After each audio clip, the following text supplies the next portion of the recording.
Abidjan, la perle des lagunes. Le plateau, son centre administratif et financier.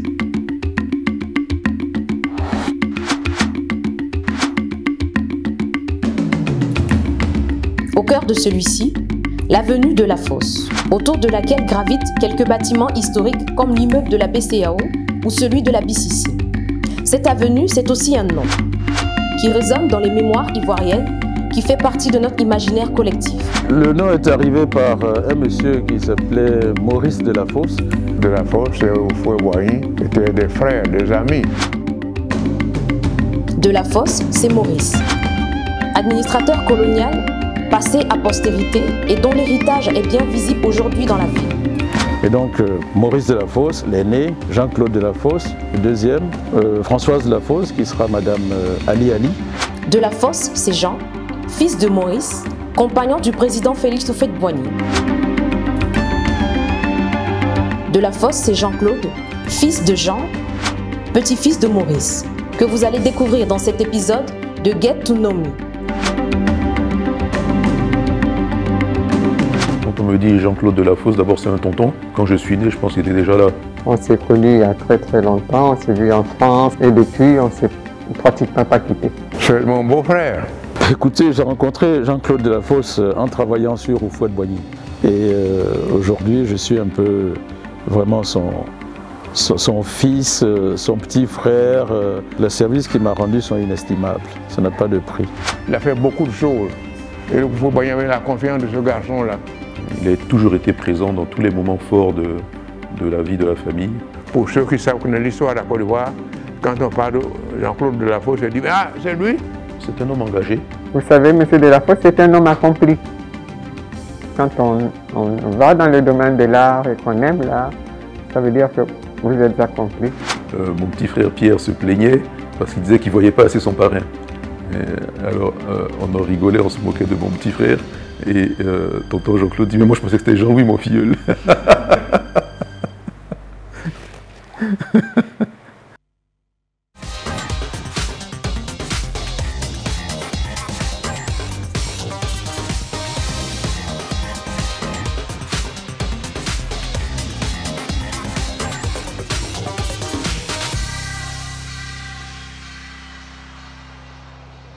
Chers amis abonnés de Get to Know Me, bonjour. Nous sommes reçus aujourd'hui par un pan entier de l'histoire de Côte d'Ivoire, petit-fils d'un administrateur colonial, fils d'un des plus proches compagnons de lutte du président Houphouët-Boigny, qui fera de lui d'ailleurs plus tard un ministre. Notre invité du jour est une mémoire vivante de la Côte d'Ivoire. Monsieur Jean-Claude de la Fosse, bonjour. Bonjour. Merci de nous recevoir ici chez vous aujourd'hui. Votre grand-père, M. de la Fosse, est originaire du Berry, en France. Votre grand-mère, pardon, est originaire de Toumaudi. Votre père est né à Korogo. Votre mère est originaire de Moussou et née à Bassam. Votre nom incarne aujourd'hui quelque part le formidable métissage qu'est la Côte d'Ivoire. Est-ce que vous pouvez un peu nous raconter cette histoire qui est plus que centenaire aujourd'hui? Oui, je peux vous la raconter avec un grand plaisir. Et quand vous parlez de métissage, il faut que les gens comprennent qu'un métissage, ce n'est pas seulement la couleur de la peau. Bien sûr. C'est le mélange des races. Et si mon père est né à Korogo, c'est à la suite d'une tournée qu'il avait à mener au départ d'Assini. Assini, de votre grand-père. Assini, oui, un tournant de mon grand-père, Oui. dans le cadre de la délimitation de la frontière Ghana avec Côte d'Or, Côte d'Ivoire. Et ma grand-mère s'est sentie, je ne sais pas dans quel sens d'ailleurs, s'est sentie un peu mal. Et c'est dans le sens contraire, rebrousser le chemin, disons, qui les avait amenés à faire ce tour dans le sens, disons, aujourd'hui on dirait Abidjan, Korogo et passer là-bas, il a fait demi-tour. Après avoir quitté le vieux Bon, qui était son ami. Mais il ne l'appelait pas de la Fosse, il l'appelait La Fossou. Et il est revenu pour déposer ma grand-mère qui n'avait pas quitté son mari et qui suivait ce dernier dans le hamac et lui il était à pied. D'accord. Ça c'est quelque chose que même un autre administrateur a dit à sa fille qui me l'a rapporté. D'accord. Et parce que eux c'était le contraire qu'ils faisaient. Oui, bien sûr. Mais lui, c'était ce principe-là. Donc, ma grand-mère se trouvait à attendre, disons, un bébé qui devait naître. Et quand elle s'est sentie mal, il a fait allonger le siège en hamac allongé. Et ils ont fait demi-tour pour le reporter après avoir quitté Korogo, pour le ramener à Korogo. Et il a confié ma grand-mère à son ami, le vieux Bon Coulibaly. Et c'est ainsi que mon père est né dans la cour et je dirais que son cordon ombilical a été coupé dans la cour. Et c'est le lien que nous avons gardé, ma famille de la Fosse et celle de Gon, depuis que mon père est né jusqu'à aujourd'hui. Nous le ressentions plus à l'époque du vivant de mon père parce que la famille, le vieux même venait de s'éteindre il y avait quelque temps, mais ses enfants immédiats, je ne dirais pas les vrais, mais les aînés, sachant ce que leur père leur avait recommandé de faire pour mon père, observaient, disons, la culture de cette relation. Oui. La culture, je dis bien la culture. Hein. Et cette culture avait amené la famille Bon à nous imposer, je dis bien imposer, une personne devant servir mon père jusqu'à sa mort. D'accord. Oui, donc il y avait une corogolaise, sa famille vit toujours, je la connais. Qui vous a appris le sénoufo? Comment? La corogolaise. Elle m'a appris quelques mots de sénoufo. D'accord. Mais les vrais mots, non, c'est pas elle qui m'a appris parce que les vrais mots qui me restent ne sont pas à dire à une antenne. Vous voyez, vous? Je ne vous poserai pas plus de questions là-dessus. Non, non, ne me posez surtout pas de questions là-dessus. Alors, donc, c'est ainsi, voilà notre lien avec la famille Bon. D'accord. Et votre père, je dirais même que, je vous mets une parenthèse, c'est ce qui a fait que lorsque le président est allé demander au vieux Bon de faire un effort pour que les manœuvres qui venaient pour les Blancs viennent aussi pour les Noirs dans le cadre de la culture du café-cacao. Oui. Et les uns et les autres, dont Ladji Sidibé, le vieux Djibo, ça dit, si tu vas à Korogo, il faut prendre le fils de Gbon. Et le fils de Gbon, c'est Jean de la Fosse. Très bien. Voilà, c'est situé. Votre père, aujourd'hui, votre père est mort votre grand-père, pardon, est mort oui. En France, oui. Où il repose aujourd'hui. Oui. Ça veut dire qu'il est reparti après la naissance de votre père. Oui. Comment s'est passée la jeunesse de votre père, Jean de la Fosse, sans son père et dans cette Côte d'Ivoire coloniale? Quand mon grand-père partait, il a confié mon père. D'abord, les premières vacances que ces deux, mon grand-père et mon père, jeune, et mon oncle, son grand frère, oui. Ont eu, ma grand-mère ne voulait pas se séparer de ses enfants. Donc ils se sont partagés. Lui est parti avec l'aîné, oui. mon oncle Henri, en France. Et elle est restée, ma grand-mère, mon père est resté, et il a passé ses premières vacances, disons, si ça peut appeler de colonie, chez les bonnes sœurs à Bossou. Et le gouverneur de l'époque, en Goulvan, qui avait pour gouvernante Madame Maman Yassé, c'est elle qui s'occupait de mon père, parce que mon grand-père ne voulait pas que ma grand-mère soit seule à s'occuper de son fils, ayant peur qu'elle l'amène à Abli, où les gens avaient incendié la maison qu'ils occupaient tous les deux, par la suite de jalousie que je ne pourrais pas expliquer parce oui. Que je ne connais pas bien le fond, disons, de l'histoire, et ne voulant pas qu'il y ait un incident, a confié, disons, sa progéniture oui. Au gouverneur en Goulvan, et lequel avait pour gouvernante Madame Yassé, mère, Et c'est d'où les relations que nous avons avec les Yassé. C'est-à-dire que votre grand-père, bien qu'étant retourné en France, où il s'est marié avec d'autres enfants, a quand même tenu à ce que ces enfants qu'il a eus en Côte d'Ivoire. Et même, je dois dire que il a, je m'excuse, imposé que tout ce qu'il a fait d'écrit sur l'Afrique revienne à ses deux enfants nés en Afrique. Malheureusement, dans la succession, ça s'est passé autrement. Et c'est pour ça que j'en ai voulu beaucoup à mon oncle et ma tante, mais les choses ont pris le chemin. Je me suis tué sur ce genre de choses. Et c'est en fait moi qui ai enterré ma demi-tante à Boulogne. J'étais en voyage et la messe devait se passer à une certaine heure.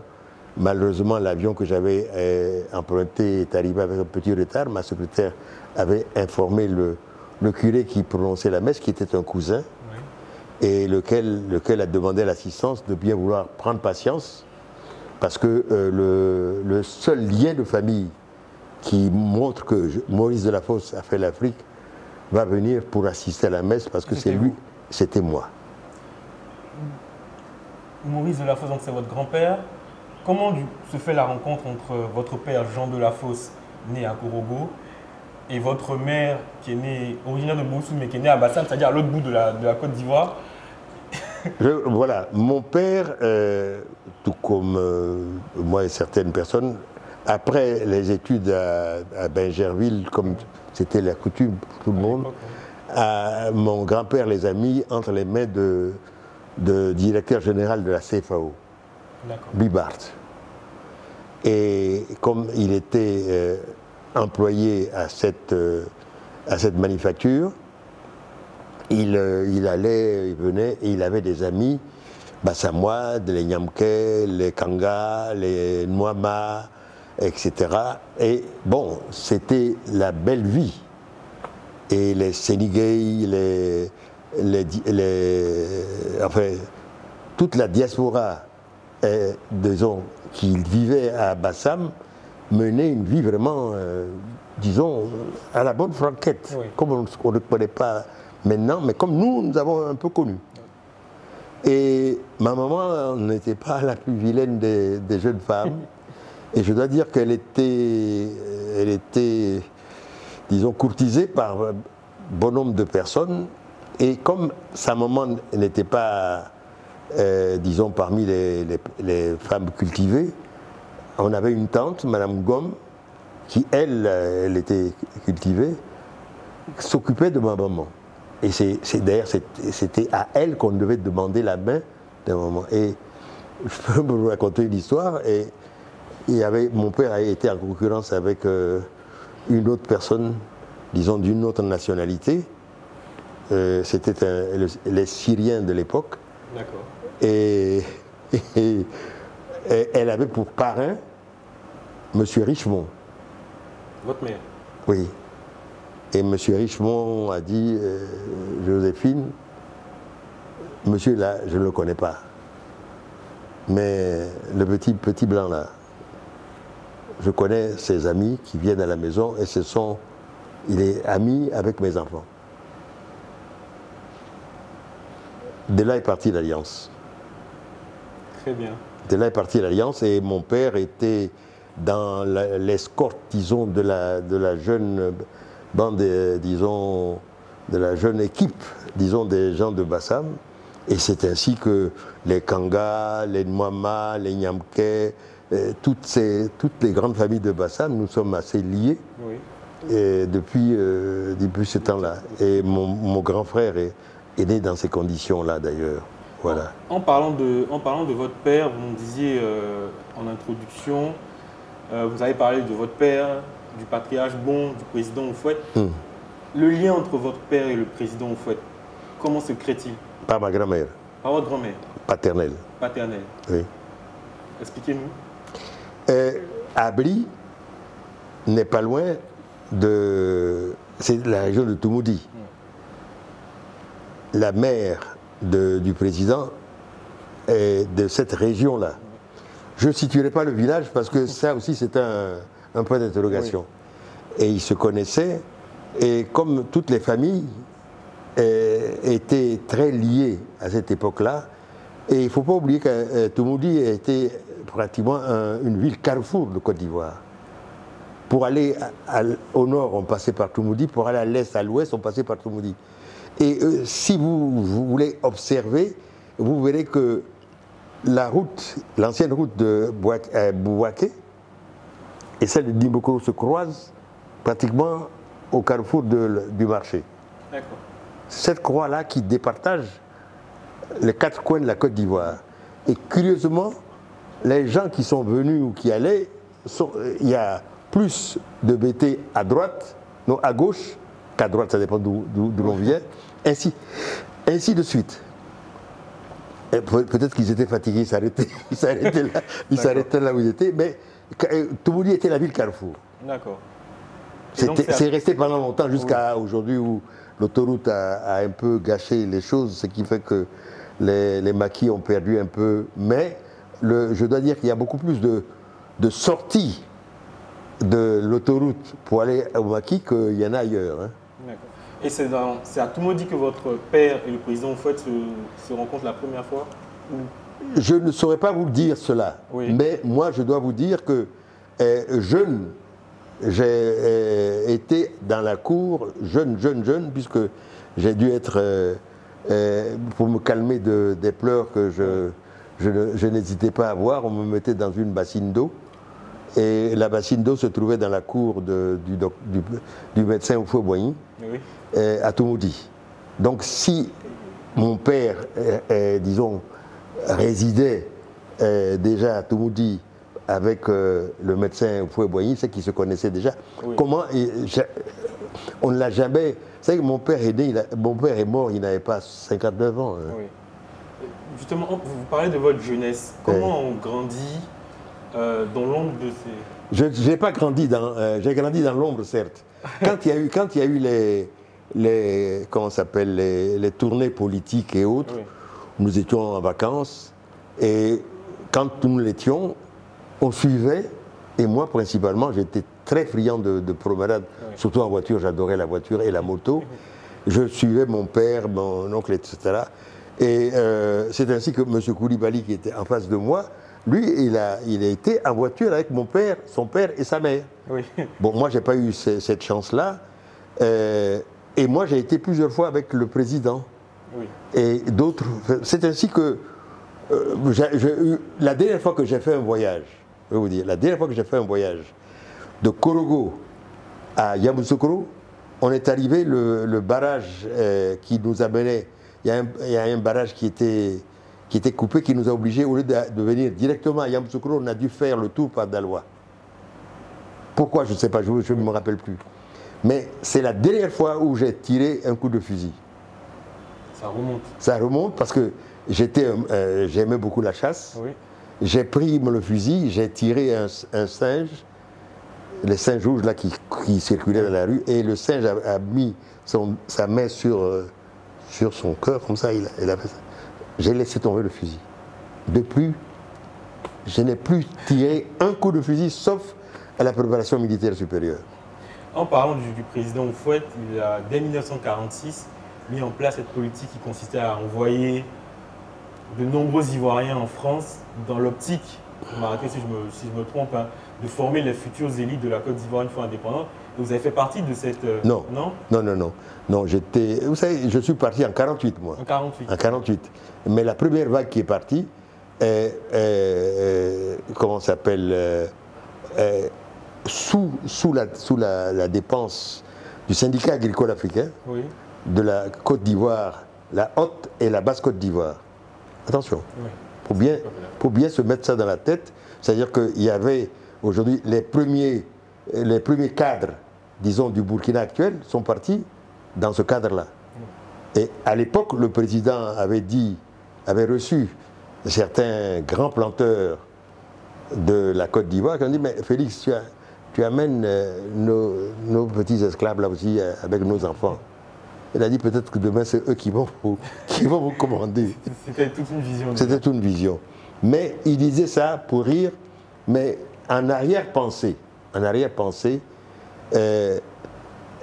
il savait pourquoi on avait, disons, fusionné les deux pays.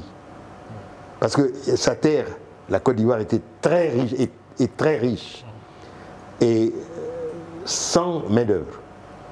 La Haute-Volta de l'époque était étendue avec un nombre impressionnant de main-d'œuvre.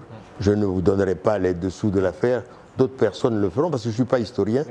Mais c'est la curiosité qui m'a mené à savoir cela. Le président aurait promis au Moro Naba que s'il était élu avec Ouézin Coulibaly, il reconstituerait l'État qui réunit les deux nations. Non, il reconstituerait la Haute-Volta. Voilà, parce que ça fait des problèmes. Ça fait des problèmes. Il a tenu cette promesse. Il a tenu cette promesse. Vous partez donc en France en 1948. Je pars en France en 1948 à la suite du fait que nous étions les enfants du PDCI RDA étaient plus ou moins boycottés par l'administration. En Côte d'Ivoire. Oui. Comment cela se fait-il? Ben, écoutez, d'abord, nos papas étaient assez mal vus. Et donc, ces enfants-là, il ne faut pas qu'ils ressemblent à leurs parents. On n'aura pas la... Enfin, je ne rentre pas dans les détails, il ne faut pas chercher les palabres, là, il n'y en a plus aujourd'hui. Mais on est parti sous la dépense de nos propres parents.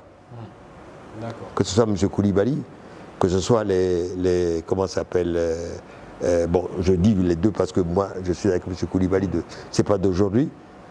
On est parti sur la dépense. Mais moi, j'ai eu un privilège, c'est que j'ai été aussi pris en charge par M. Ferras. Parce que M. Ferras avait été dans la même équipe à la CFAO avec mon père. Donc, quand il quittait, d'ailleurs, M. Ferras quittait la CFAO pour faire la société Massier Ferras, il avait demandé à mon père de le suivre. Mon père devait le suivre quand Oufoué a dit Jean, il faut que tu viennes pour gérer le syndicat agricole africain, on a besoin de toi. Alors c'est ainsi qu'il est parti en politique. Donc vous êtes allé en France en 1948. En 1948. Comment ça se passe, cette jeunesse-là, dans cette France d'après-guerre? Cette France d'après-guerre, écoutez, nous étions très bien vus. Oui. Parce que dans cette région, surtout nous, dans la région Provence-Côte d'Azur, il ne faut pas oublier que nos... Dans quelle ville vous étiez? À Béziers. À Béziers? Oui, je suis un Biterrois, moi. Oui. Vous avez l'accent? Je parle un peu patois, Je parle patois et je dois dire que je parle même un peu le patois du coin. Et pas autant que mon grand frère Jean Bani. Oui.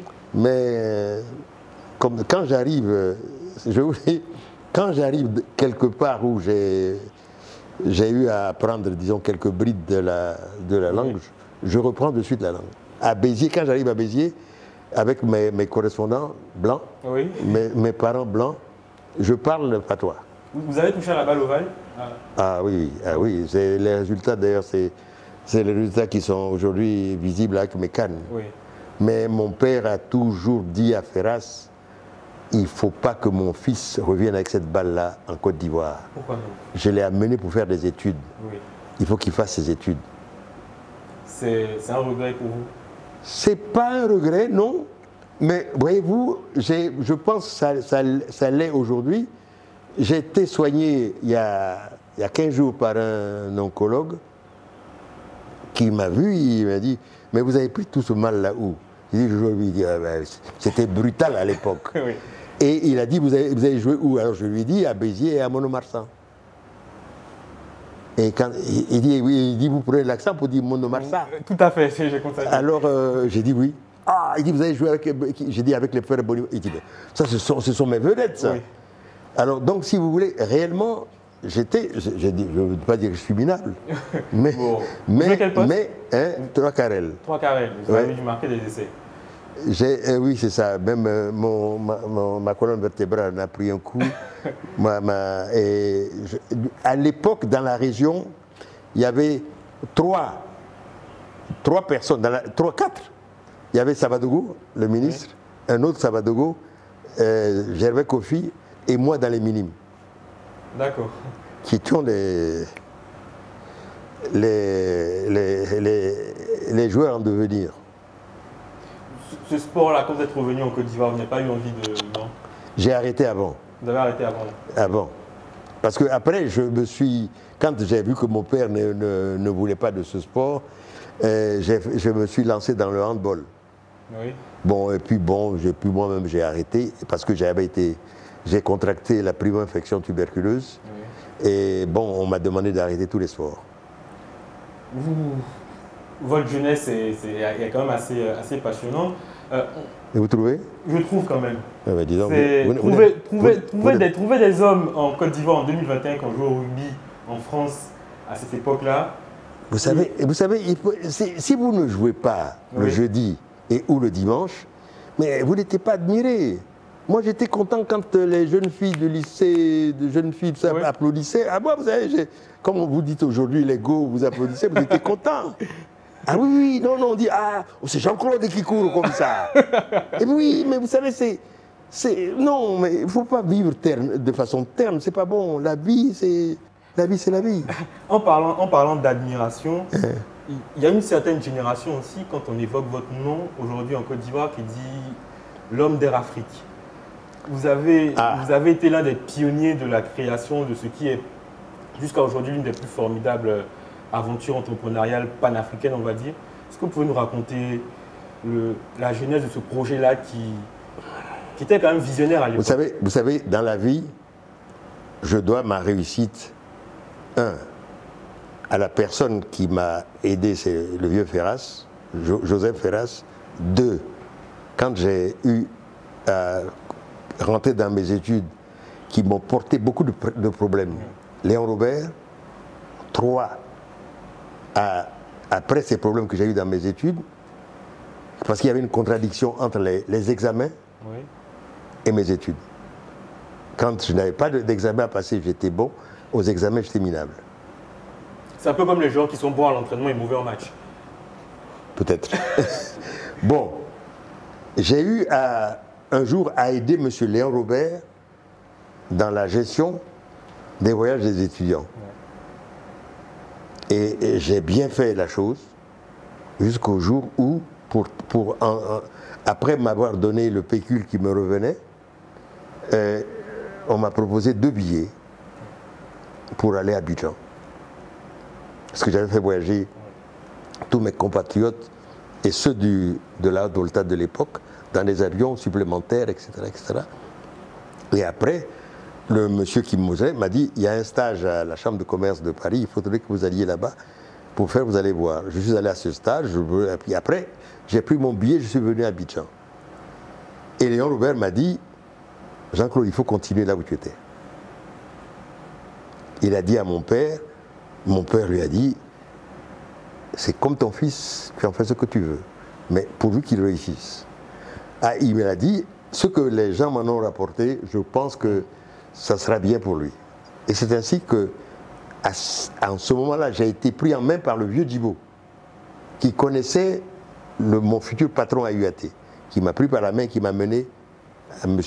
Richon, je me souviens toujours de son nom. Ce monsieur était en vacances.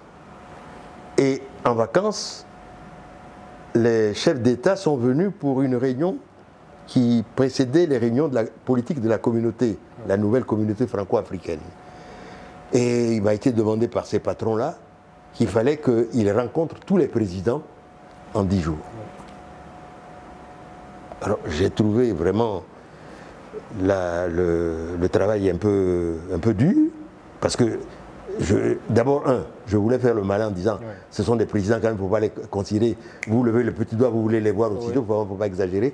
C'est comme ça que je suis allé ce soir-là à la table, et qu'avant d'arriver à table, j'avais une mine, disons, complètement... Déconfite. Complètement, et le vieux Djibo, qui était à l'avenue Macman, où résidait le ministre d'État Félix Houphouët-Boigny, il dit, Jean-Claude, tu as quoi? Ta figure-là n'est pas celle qu'on connaît. Alors je lui raconte l'histoire. Il dit, va voir Félix, on a une réunion. Donc je suis allé voir Félix. C'est de cette rencontre-là qu'on a discuté avec le président. Il a vu D'abord, il m'a engueulé. Pour autre chose, je ne veux pas le dire à toute la Côte d'Ivoire, il ne faut pas exagérer quand même. Et il a dit, va demander des précisions à tes patrons. Et tu viens. Je suis allé demander des précisions. Et ça m'a même obligé, ce jour-là, c'est-à-dire à rentrer à prospecter. Je n'ai rien trouvé de bien, si ce n'est que j'avais vu un vieux livre chez quelqu'un qui marquait Air Afrique.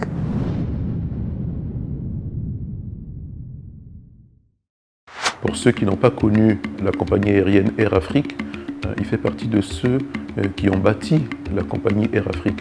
Pour le métier qu'il faisait, le tourisme, ça requiert quand même une connaissance approfondie de son pays. Et donc, c'est un érudit en tout cas que vous avez en face de vous, parce qu'il connaît énormément de choses.